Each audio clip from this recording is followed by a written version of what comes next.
Now, if you're a small or medium-sized business, let's have a chat. Did you know that South Africa may in the future want to license the use of Wi-Fi? Telecommunications Minister Khumbudzo Ntshavheni recently published a draft spectrum policy. Now, these changes would have an impact on the way that Wi-Fi is distributed across the country. Let's unpack this with Mandla Ngcobo, who is the CEO of fibre and broadband installation company Accelerit Technologies. Thank you very much for joining us this morning. And before we get into details about the changes that are going to be coming to the Wi-Fi landscape in the country, I want to focus a little bit about you and the baby that you were able to birth and grow into the market. What is Accelerit Technologies and what is it that you provide as a service? All right, so thank you for having me. So Accelerit, in a nutshell, is literally a connectivity company, right? So, and our value proposition is just making connectivity easy and simple for people to get on board, to understand, and to subscribe. So yeah, so we are an ISP. We provide. So if you've got fiber connectivity wherever you are, and you need an ISP to provide you with internet connectivity, we are those people. Yeah. How did you get started and why this particular industry?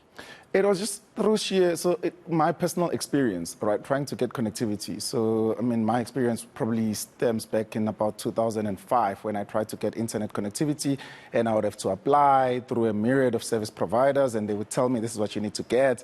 And just all of those complications led to me thinking about how we could envision connectivity and make it simple for people to connect. So then I went through a process of saying, okay, let's get broadband into buildings and turn those buildings into Wi-Fi hotspots. And we started with student communities, which is where we did it. And from there, it grew. Shot through the roof. Yeah, and I mean, surely, despite the fact that you achieved the success that you've just described, there have to have been some challenges. You know, how did you find those really, and how did you navigate through them?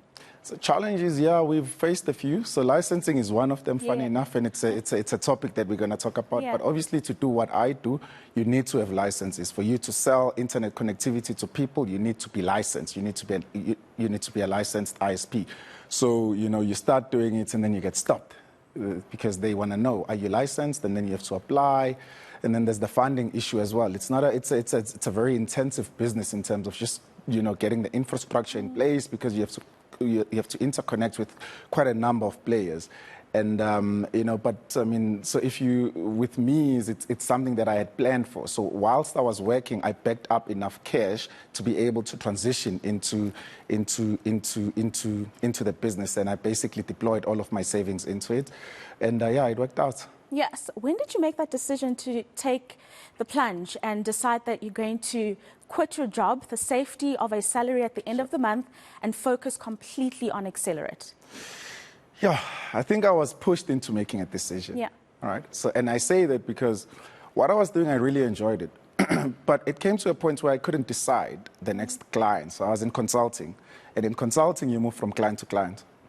So when that autonomy, so the ability to make the decision of what I do next, when that was taken away from me, I was pushed into entrepreneurship, which basically affords me the ability to wake up every morning and decide what it is I want to do. So this was back in 2011, which is basically when I was like, okay, this is it.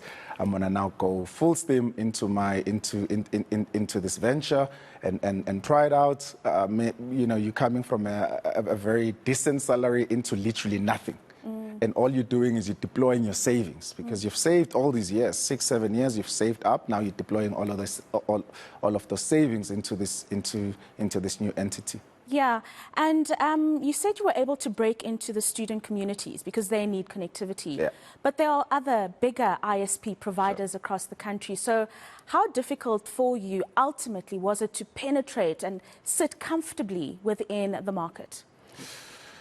Unless you're still uncomfortable, it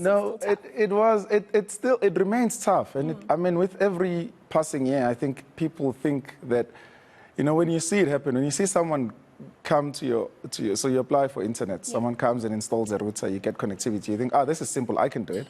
And I can scale it to 1,000, so hundreds of thousands. and then you understand the intricacies of it. You know, so it's always been a challenging industry, and things are evolving. Now we're going to talk about Wi-Fi 6E, which is a new thing, right? So all of us are now having to figure out how do we work around this thing? How do we make our clients aware of what Wi-Fi 6E is and, you know, what that does? So it remains a very, very competitive industry, one. From a margins perspective, I mean, the margins have been eroded because there's so many players. I think there's over 200 ISPs in South Africa alone, right? Where you would typically find about 3 or 4 in any other country.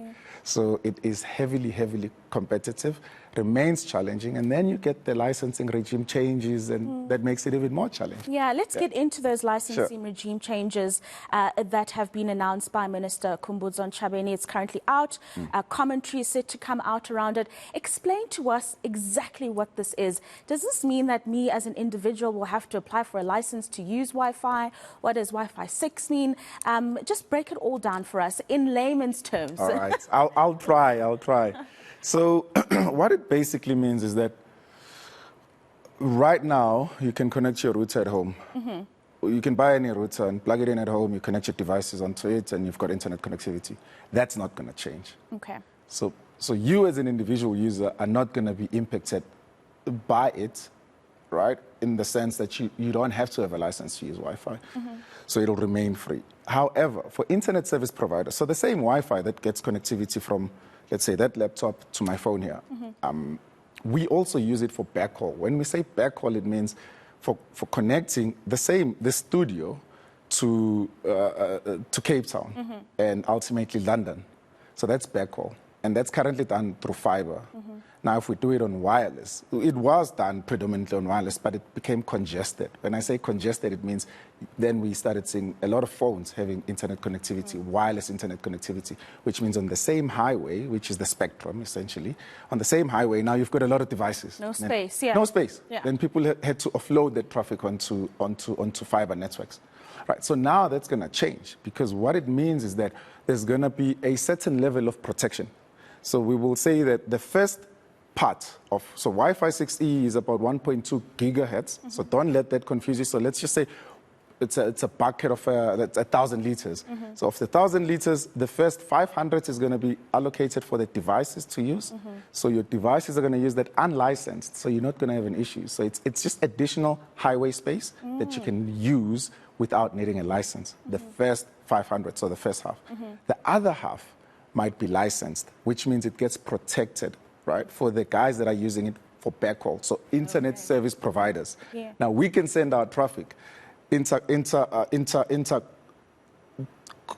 continents, even within the countries, without having to pay a significant amount to a fibre provider. Yes.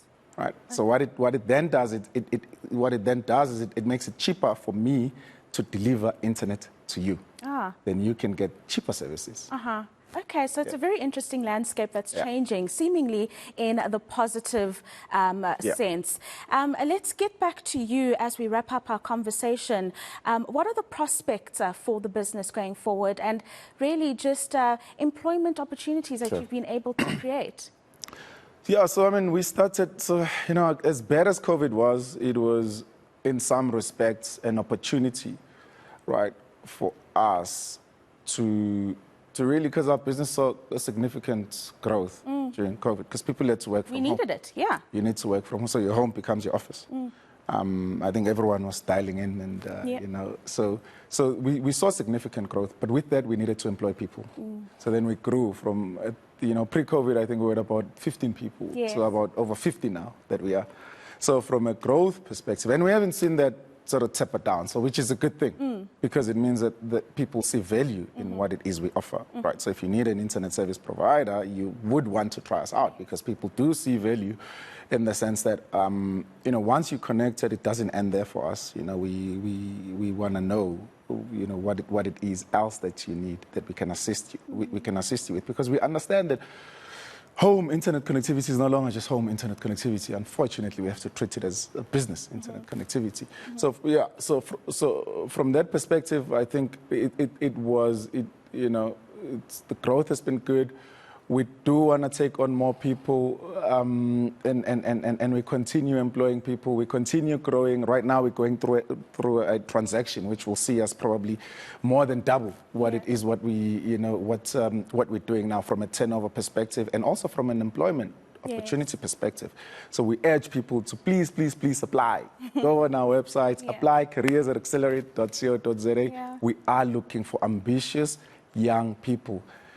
There is no issue on skin color, so it's not but ultimately, yeah. Yeah, that is amazing, and it's so encouraging, especially in the current economic climate that we are in, that this is the direction that Accelerit is going in.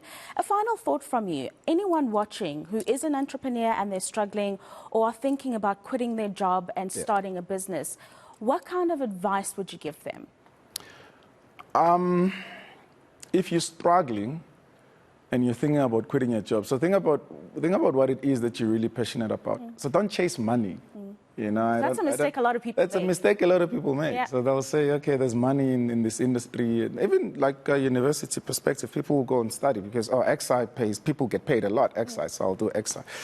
But there's misalignment. So find what it is you're really passionate about. Go for that. In the process of you doing that passionately, you will be rewarded.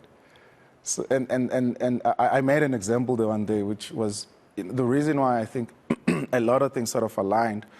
For me, it's not to say that they've aligned ultimately, but it is. I follow my interests because when I need someone to help, when I need something done, I have got a vested interest, and I do my research. I don't have to always hire someone to do it for me. Yes. That saves me cost, one, and it affords me experience. So find what it is you're passionate about, and I promise you wake up, and I mean, it sounds clichéical, but you wake up, and to me, Monday is, it's just it's Friday, Monday is the same thing. Yeah. That is amazing. Thank you so much for spending part of your Sunday with us this morning, sure. Mandla. That is Mandla Ngcobo, who is an entrepreneur and, of course, the Chief Executive of Accelerit Technologies, joining us this morning.